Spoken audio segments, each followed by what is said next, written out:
welcome to the podcast. Thank you. Thank you so much for just coming. Yeah. No I've followed you for a little bit of time now. I think my first time seeing you was on Twitter. Somebody else retweeted your pictures. And I was just like, that's the city that's Cleveland. So I was like, oh, that's cool. So, and I've always had a love for photography, videography, anything that cool pictures, skylines, all of those things. So, I was like, let me check out his Instagram. And then it was all cool pictures. So I was like, oh yeah, this is somebody one, I want to follow because I just love the content that you create, but also somebody I want to get to know because I think you really, for me growing up, I feel like Cleveland was never a destination place that people, or just a place that people talk positively about. We don't have the greatest rap. And I feel like you shoot our city so well, and not just the downtown area, but all around Ohio. You shoot it so well, and you make it such a beautiful place.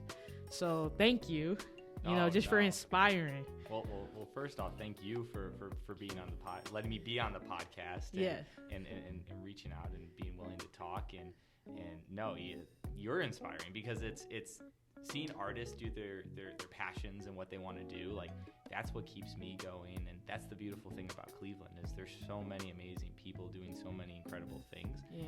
And really all the things I'm able to capture through the sunrise and sunsets are really a byproduct of all the hardworking people that are part of our city. And so I always looked at it as the people inspire me because all their hard work, all just getting to know them, meeting new people, seeing creatives and entrepreneurs and other people in our city do what they're passionate about gives me and fuels me the fire in my creativity to keep on creating and keep on capturing stuff. So thank you for inspiring me through different things in my work as well. So. Yeah, that's super cool. So let's talk a little bit about just where you're from. Who's Gabe? Yeah. Who's the guy behind the picture? I know you're not really big being in front of the camera. No. But who is the guy behind? Because that was kind of the question that I had when I really saw your work. Yeah. I was like, who is the guy behind the camera? Yeah. What's the story he's trying to tell? Because I felt like I connected with it. So I even the girl who set us up in the room, she's like, who is it? I was like, Gabe, he's a photographer. She's like, yeah, I follow him on Twitter. Yeah. I was like, oh, that's cool. Crazy. Yeah. Man. So it's I feel like you're an interesting guy, and we want to know about you. I mean, we'll see. But yeah, I grew up in Brunswick, Ohio, which is about 30 to 35 minutes south of Cleveland. My mom currently is. She owns her own small business, Basket-Score. I gotta give a shout out to Basket-Score. It's gotta do Mama proud. So, my mom owns a gift basket business, and my dad was a video producer and did some PR for our local school district. So, I was born in a somewhat creative family, and I don't know if you ever had this feeling when you were growing up, but you saw what your parents did, or you saw what people around you did, and you're like, I want to do absolutely something different. Yes. I want to get as far away from this as possible. Yes. And I felt that way growing up because my parents were so creative. And I also, growing up, I feel like society and just kind of education in general, when you're going from middle school to high school, the only version of success is being a doctor, being a lawyer, being someone in STEM, that you're going to go to college and you're going to make a lot of money and be able to provide for yourself and go on vacations and drive fancy cars and just live the life. Yeah. And I fell into that trap of being I cared what people thought of me based on what my ambitions were in life. So going through high school and middle school, I always took my studies seriously. I was trying to take as many classes as I could that were AP, that would prepare me for college. I wanted to go to college. That was something that I wanted to do. And at the time, I wanted to be a doctor because it was kind of the trendy thing to do. I mean, everybody wanted to be a doctor. Yeah. Makes a lot of money. It's great. You still have to go to school for 12 years, but it's okay. And not to knock on any. There's my best friend's a doctor, and he's almost done with his residency now, and I couldn't be more proud of him. But I quickly found out that wasn't for me. That wasn't for you. Yeah. That wasn't for me. But I still wanted to go on this thought. I was on this thought process of, okay, I still need to go into something that's not creative, I feel like our like society, especially because creativity is so ambiguous. Like it could be, you can see creativity in art, music, photography, anything. It's harder to quantify into like, okay, this is success. Because everybody is so different, and really success is in the eye of the beholder. So kind of growing up in that area, I was like, well, I'm kind of creative, but I'm still going to go into something a little bit more kind of STEM or kind of like I could find a job in, hopefully. So during this time, I forgot to mention, when I was 16, I was in 10th grade, I started interning at the Akron Rubber Ducks, the minor league affiliate of the Cleveland, now the Cleveland Guardians. And it was in the creative services department. And I was doing everything from just pressing play on a DVD recorder to bringing like water down to camera ops to like doing the little things, bringing people schedules and promotions and things like that. Really, the reason I did this was just to get my foot in the door. Sports has always been something that was passionate to me. It wasn't passionate about me. I was not good at sports, so I definitely let a lot of teams down with my play on the field. But it was something I enjoyed doing, and I wanted to build a career in it. So that was kind of that thought process when I started interning with the Ducks at that point. But then when I went to college, found out medical wasn't for me. I switched gears to get a mathematics and political science double major from the College of Worcester to be a sports agent. So during college, I was still interning at the Ducks. I was brought on part-time, so I was doing a little bit more work, working all the games, doing all the little things with the video department, running the video board, making graphics and pump videos and all that stuff. And I did that throughout college for 4 years. And then my senior year of college, they offered me a full-time job to come on their team full-time to run their creative services department. And at that point, I was like, well, this is a job. I'm finishing up college. I'm just going to take it and just see kind of where it goes. So that senior year was crazy. I was finishing up my senior thesis, getting my degree, also starting a full-time job at the same time. So definitely did not sleep much that year. But after that summer because I graduated in May, and the baseball season started a month prior, so that month was really tough, still balancing finishing up school, but also starting the baseball season, which is the busiest time of the year.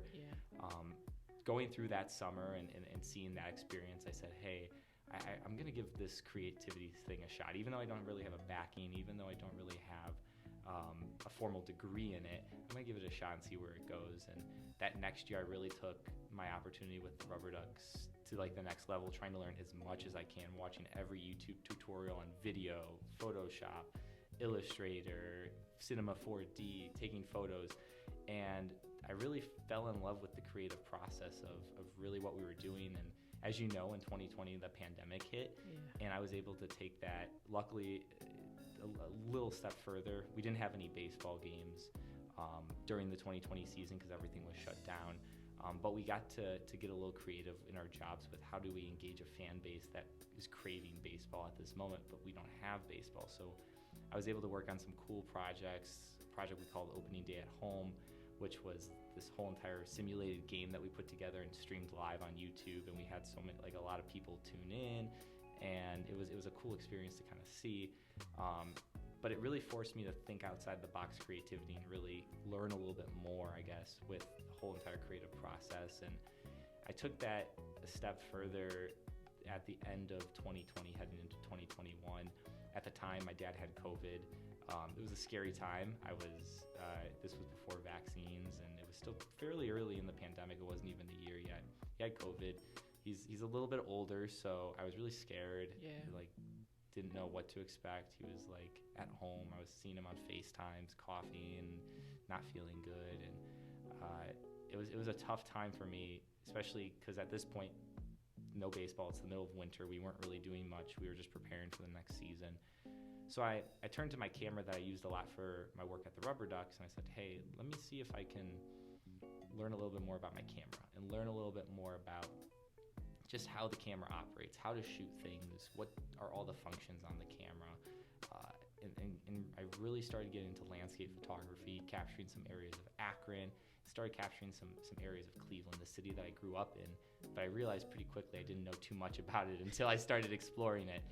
And at that time, I set a goal to myself to get better with photography. I'm going to post one photo a day to social media just to track my progress and kind of put myself out there a little bit, but also try to just learn more about not only my camera, but around my surrounding area that I grew up in. And from there, it kind of grew into something I could have never imagined. I started posting photos each day, and people have been so supportive and so kind on social media, and just it's been a really fun, the people like yourself that I've been able to meet from it, that has blossomed into something that I love doing. So I couldn't be more thankful. That was kind of a long kind of summary, but I couldn't be more thankful for everybody's support. It means so much to me. Yeah, you said so much in that summary that I gotta get a drink of water that I picked up on.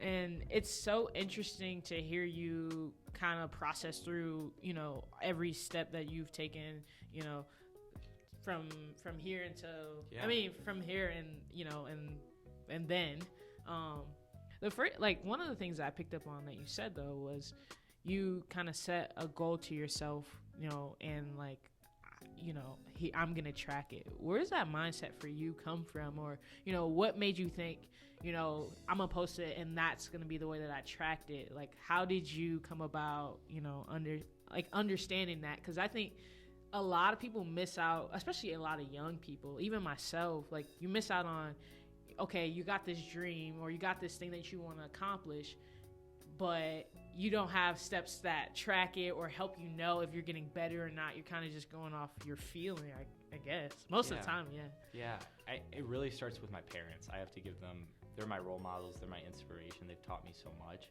And it really starts with them. And my dad was a runner back in the day, and he always would tell me, Gabe, he'd pull me aside and be like, Gabe, when you're running, just look at life as a race. You're not competing with the person behind you because they're a different person. You're not competing with the person in front of you because they're a different kind of person with different challenges, with different skills.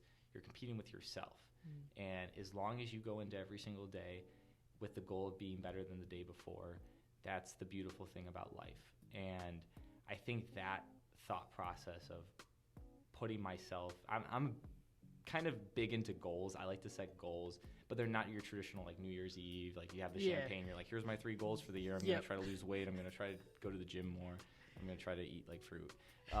It's more of how can I set these little challenges in myself that can kind of help me learn new things about my surroundings, about myself, about different things and things. So that kind of paired with what my parents always preached me growing up kind of forced me to say, okay, let me put myself out there a little bit. And it was uncomfortable too. I like to stay behind the camera. I like to be in the background. I love supporting other people reach their goals and things like that. So putting myself out there on social media was really scary at first. But then it just became kind of a routine that, wake up, take a photo, post it. And then now it's people message me or say that they like the photos, and I can't let them down now. So. So now you're helping them out in a different way. Well, I guess so. I mean, they're helping me more than kind of, it touches me, and it really means a lot seeing people's comments and the people that kind of go back and always leave messages or reply. And I try my best to reply to everybody I see come through, because it really means a lot to me. They don't have to do that. And I take that very seriously, and it means so much to me that they do take time out of their day to interact and reach out. It always is my favorite part of my day. So you legit, the pictures you post, you take them that day? So yes and no. I'd say probably 80% of the photos that I've taken are normally from that day, either morning, afternoon. I'll put in the caption today's sunrise or yesterday's sunrise or things like that. I learned quickly that when I'm going out to shoot, I've been I take more than one photo when I'm out shooting a good sunrise or sunset, and I ended up doubling up back in July of doing 2 photos a day on Twitter, just because I had all these photos that were just sitting on my hard drive or sitting in Lightroom that I wanted to share. So most of them are from that day, but sometimes if it's a super cloudy day in Cleveland, or I have a commitment like Taco Tuesday, I always celebrate Taco Tuesday. You do, and I appreciate it. I love Taco Tuesday. I always say I'm 8% Mexican. Oh, I love the tacos. Keep it flowing, but yeah, I look forward to Taco Tuesday every single week. And sometimes, that gets in the way of taking a photo. But I want to be able to live life and celebrate my friends and just celebrate tacos. So I try. I'll say it in my post if it's from today or not. But most time it is. So yeah, that's cool. And another thing you said, you were uncomfortable at first with posting every single day on social media. What was that for you? With that, because I know with me, especially like with the podcast, like it's in like I'm like front with the face or voice, so like that is really scary for me. And I realized in myself that sometimes I was fearing what other people would think about the things that I was creating, and that would slow me down. Of like, okay, I'm gonna post. No, I'm not gonna post. Yeah, I find this. I feel like every creative, or I wouldn't even like put it into the bucket of creative. I think everybody is their own worst critic. Yeah. And it really hits hard especially when you're doing something that you're passionate about, that you don't want, like you're afraid, what's this person gonna think? I thought about it in high school when I knew deep down I didn't want to be a doctor, but told people I wanted to be a doctor because I was afraid of, if I said something that wasn't mainstream or cool or quote unquote successful, they would think, oh, Gabe's never going to amount to anything. Yeah. And I think that's our own worst critic, or our own self sometimes blocks us from those moments of like, okay, we're actually going to follow our dreams and we're going to follow what we want to do. So I feel like it was super tough for me to put myself out there because I was worried about, what are my friends from college? What are people what's my family going to think? What are like random people, are they going to get annoyed that I'm posting a photo a day? Like, how's this going to end up? But I feel like I would encourage anybody, and I tell anybody that is interested in photography, just to like grab their phone and go out and shoot and explore. Half the battle is just getting out there and building that into your routine, or going out and exploring a different area. No matter what you capture, what you do, it's just putting yourself out there, and it's the toughest part about it. But once you do, it's super rewarding. Yeah. So what's a routine for Gabe like nowadays? Oh God. Like what's on the goals? What are you kind of reaching for? What's the now, or what's the future for you? Well, I guess on the routine side of things, I don't sleep much. Coffee is my fuel, so I wake up every morning at 4:30 in the morning. And especially now because sunrise is so early. Yeah. During the winter, it was kind of nice because it wasn't until like 8 o'clock. Mm-hmm. So if I knew it was going to be a bad day, or I was actually really tired, or I had a project that I was up late the night before working on, I could sleep in a little bit. But now I'm up 4:30 in the morning. Go run to the gym, get a quick workout in. I know probably you look at me and the viewers watching, they're like, this guy does not go to the gym. But you maintain. You don't gotta. You're not trying to be like best, Are you trying to? I mean, I would take. I'm trying to put on some extra pounds. I do the protein in there. So we try our best. But so I'll go to the gym, get a quick 45-minute workout. Always hit the calves because they don't grow. Then from there, I kind of, the night before, I'm planning where I'm looking to shoot. And so I'll like have an idea of something that I'm going for the night before, whether it's a location, a subject, a vibe, something. I'll do my research. Sometimes with the moon and the sun, I'll plan out kind of where the moon's going or the sun's rising, so I can frame it with a different subject and kind of get something different there. But then basically from 5 or 6 o'clock when the sun rises, or 5:45 when it rises in the summer, to kind of 8 o'clock, that's kind of my time to go shoot, explore, bounce around to some locations, have some alone time to process some things, think through things, just kind of be at one. It sounds kind of zen and kind of weird, but like a meditation. Almost. It's a nice way to reset. Just life is so busy, so having that morning quiet time just to kind of reflect and do something you enjoy is something I value. So I do that till about 8 o'clock or 7:30.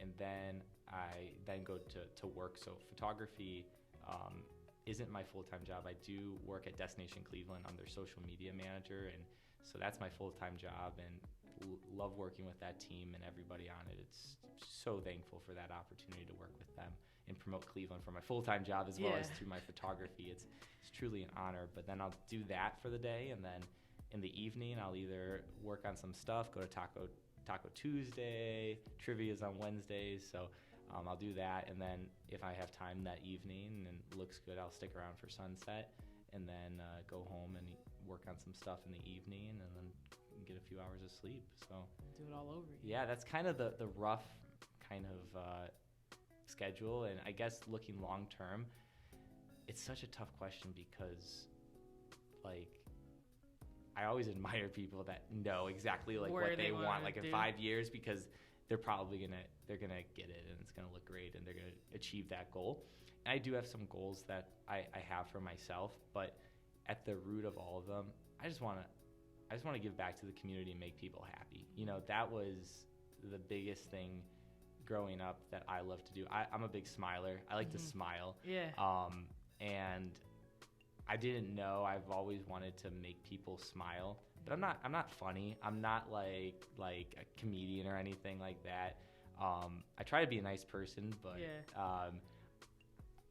the photography has given me an outlet to meet some incredible people, give back to the community, support others, and I try to go into every photo and try to make at least one person smile or help somebody who's maybe having a bad day see a beautiful scene and feel a little bit better. So at the root of everything I do, that's kind of where it is. It's just making people smile and giving back to the people that have impacted my life the most. Yeah, that's really cool.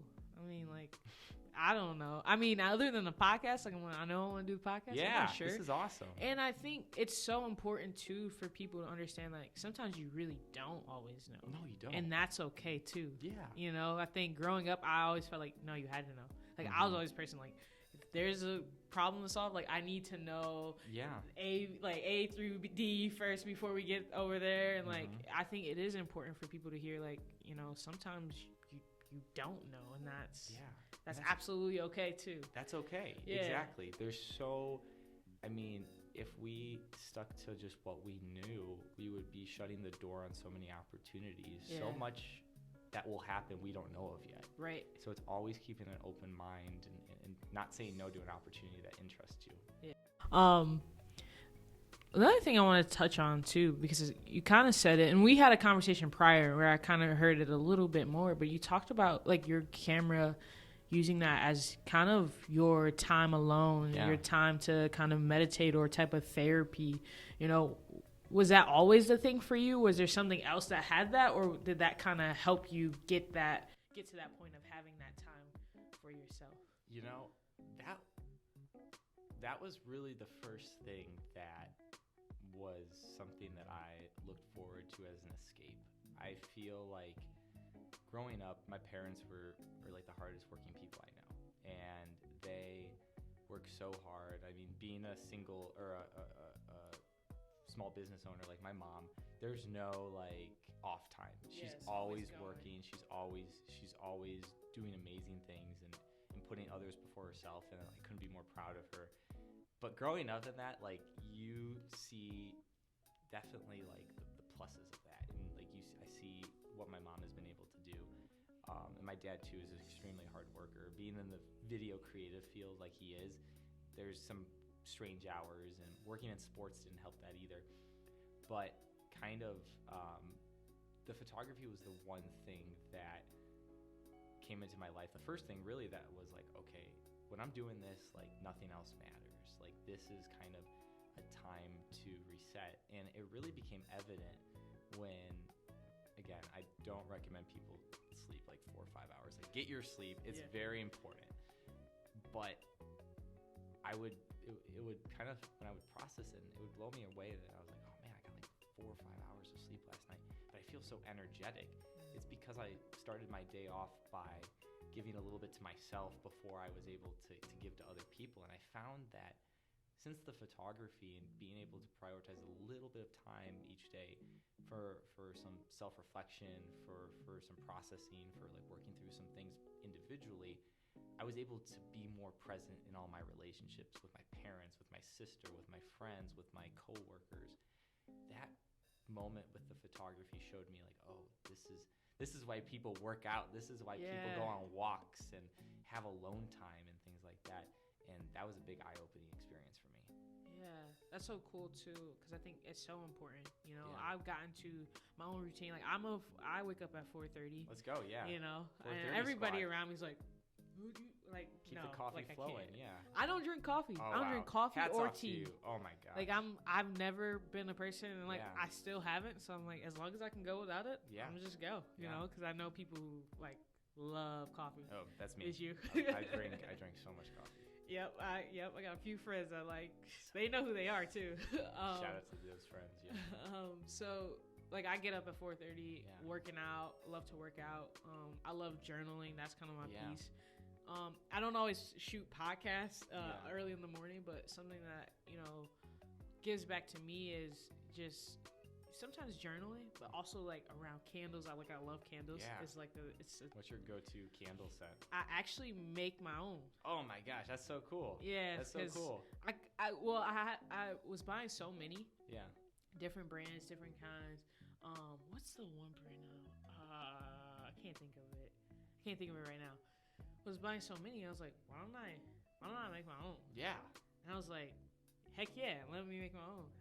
So I started to actually make my own candles, which I love. That like it's a fun process. Sometimes that's really relaxing. But I've learned that you've gotta, especially for me, like I'm a director at a Chick-fil-A, so I pretty much oversee people who oversee people, like a whole teams and stuff like that. And there's always something coming at you. Yeah. And I was feeling so drained, and like everything was taking away from me, and like I go home and I'm like exhausted. Yeah. And I was like, how do I start to not feel that, or what is that thing that helps me? And it really was just taking time for myself. And like I think sometimes people put that in the box of being selfish, but it's like that's how I'm the best me. That's how I get the best version of me when I'm around the people I love, whether it's family, whether it's friends, whether it's even being at work around people. That's how I recharge. And I'm introverted. I don't know. I mean, I'm introverted, but I also see the benefits of being around people. For me too. Yeah. Like I enjoy my alone time, but I also I feed off of people's energy. Yeah. And I try to have a good time wherever I'm at, whether it's work, whether it's. I'll have a good time, but once I'm away, it's over. I always try to be positive. I always try to keep the vibes hundo P, because it's like that's what you gotta do. Yeah. That's the fun part. So. Yeah. That's cool. And like, how do you pick the places? Like, how do you you kind of said you do a little research. Yeah. What's that been like for you to even explore the city? Because I'm born and raised here. Yeah. I'm like, I don't even, like, if you ask me, it's like, no, I don't know. If it's not like around where I live, I have no clue. Like, what's that done for you? It's been incredible, and it's definitely been cool growing up in the city. Really, the only times I would come down to Cleveland or go up to Cleveland would be during Cavs games or Guardians games, or if we went to the Playhouse Square like once growing up or twice growing up. We weren't really like we didn't go out a lot downtown. Yeah. So I didn't know too much about the city, and I remember the first time when I think I was in college and my sister and I got Cavs tickets. We went down to Cleveland. Actually, no, it was in the middle of the pandemic. Before I even started shooting every single day, it was right before we went down to check out some of the Christmas lights, because we heard great things about the Christmas lights and everything, but we don't remember ever seeing them. And we went down there and we got lost. Yeah. We're like, we don't know where we're at. We don't know what we're doing. We ended up going like down a couple like streets and ended up like in some weird place in the flats. And and I was just like, let's put the GPS on. Like, let's get like, I don't know where we're at. Yeah. And then it was so cool to, when I started doing the photography every single day and putting myself out there and learning some different things, I started to see how cool and how diverse and how unique our city is. And it was an eye-opening experience for me to be able to not only see all of our assets. We have a wonderful lake that we're right on the shore of. We have a river that's super vibrant, that's only getting better. We have the Flats, which is up and coming in the past 8 to 10 years. Downtown, we have Sherwin-Williams going in, the new building. There's so many businesses downtown. There's so many cool stores that are small, that are locally owned, that are locally operated. Like, we have so many cool features. We have amazing museums. We have amazing food. I love our food scene in Cleveland. It was really cool to see this kind of evolve in my over the past year and a half, 2 years, find out more about not only the city, but like some of those like little things, because even working at Destination Cleveland, we see when people think of Cleveland, they think of the Rock Hall. Yeah. They think of the Rock Hall and probably the Cavs, Browns, and Guardians. Yeah. They don't think about the world-class museums. They don't think about the world-class food scene. They don't think about the theater district that's super vibrant, that has Broadway shows throughout the year. They don't think about, the only thing they think about when they think of the river, it was caught on fire like 60 years ago. Like, yeah. That's what they think about. And going through Cleveland and seeing where it's come from, and through that seeing where it's going has been super cool. And just through taking photos, it's been fun to kind of capture that. Yeah. I found myself, like, the older I get, I've more appreciation for the city. Like, before I was like, well, I don't understand how I was born in Ohio. Like, out of all the states, I was born in Ohio. And as I get older, I'm like, actually, I appreciate where I'm from. I love my hometown. I love the sports team. Like, always been a fan. Like, I've just now been a fan of the Browns. So, like, only because I never knew anything about football. I always have to clarify that. Not because they were doing better. But yeah, it's cool to kind of, it's been fun, especially like one of my best friends, she's just graduated from law school, and so this past year we've been like just exploring Cleveland a little bit more, and it's been cool to see. She went to law school in Cleveland for 3 years, undergraduate for 4, so she's been in Cleveland for 7 years, and just in the past few months she's been able to hang out with me, and we go to different places and restaurants and check out the surroundings. She's been able to see a lot more of the city that she never saw. Yeah. That was right in her backyard for 7 years. So now if you go downtown, are you lost or you know your way? I think I know my way. It's always a joke with my friends. I'm the Uber driver because they always have me drive whenever we go places. So, hey, it's a pleasure just to hang out with good people. So. Yeah. Okay. So give us like one favorite restaurant. That's tough. Okay, give it 2. That's tough too. Cool, because tacos. So whatever restaurant, Taco Tuesday. You celebrate Taco Tuesday. I do. So just give the people a good place to try then. All right. So the first, I would say probably my go-to spot for affordability, for ease of access, for like the menu is Taco Tonto's on Tuesdays. It's in Lakewood, Ohio. It's right off Madison, across from Mayhall's. It's a great place. They have good food, good drinks. It's not super pricey, good vibes all around in there. That's a solid option. So that's really good. I just tried the other day, last week, Blue Agave, which is on East 4th Street. I heard of that. Yeah. I tried it.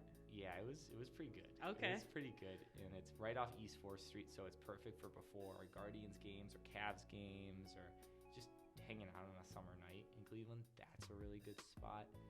I think there's a couple other ones I love that I'll just kind of add in, like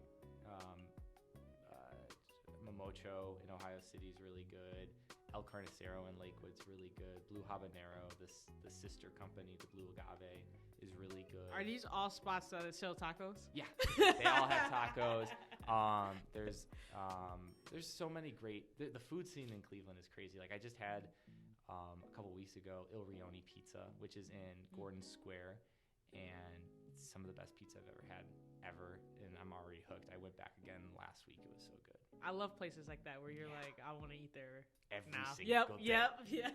I won't get sick. It won't get old. Yep. Yeah. That's so cool.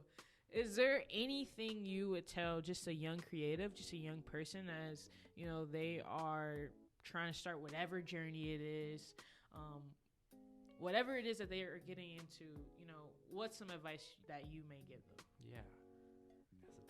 That might be tougher than the food question. Man, come on, Gabe. No, we're shifting the culture here. No, I love it. I'd say probably just put yourself out there and listen to your passions. Don't let anybody tell you what you should be doing with your life. Like it's important to listen to what interests you, what fuels you, what inspires you. Those are the things that are super cool to see when people do that, when they are able to put themselves out there and celebrate what they love doing the most. I think that's what gets me excited. Like when I meet artists and young creators like you that are doing what inspires them, that inspires me, and that makes me smile. Like, I mean, I've been smiling throughout this podcast, but like, you got a nice smile. Yeah, thanks. Got to thank my mom for that. She helped me out a little bit growing up, but seeing people do what they love doing makes me so happy. And seeing, it's kind of just like a chain reaction. When people do what they love doing, they're happy and they're inspired and they're just radiating with positivity, and that inspires me. I'm like, oh my gosh, that's another creative that loves what they're doing, and I want to support that, and I want to get behind that. So that's the one thing I tell people is don't be afraid to start. Don't be afraid to put yourself out there, and I'm always here to support and kind of just cheer you on, because there's so many talented people in this world and in Cleveland that I want to get behind. So. Well, Gabe, thank you so much just for your time and coming and sitting down and having a conversation. Again, inspiring. I already know you're going to say, no, you're inspiring. No, you are. But we can go back and forth. This podcast could be like 30 minutes longer. So I've had, even sitting down with you, I'm reminded of the simple things of like not forgetting who you are, taking care of yourself. A lot of those things that I think, it's so easy to miss out with the world being so crazy and just so much going on in your life. So thank you for sharing your story. Thank you for your pictures, your photography, and thank you for your smile. It was a great smile, really. Thanks for sitting down with me today. I've had such a great time, Likewise. And I'm so excited that we got to actually sit down and have this conversation. No, it's highlighted my day, highlighted my week, so I appreciate you so much. I appreciate you. Awesome. Boom. That's it. That's a wrap. Let's go. And you got 4 minutes to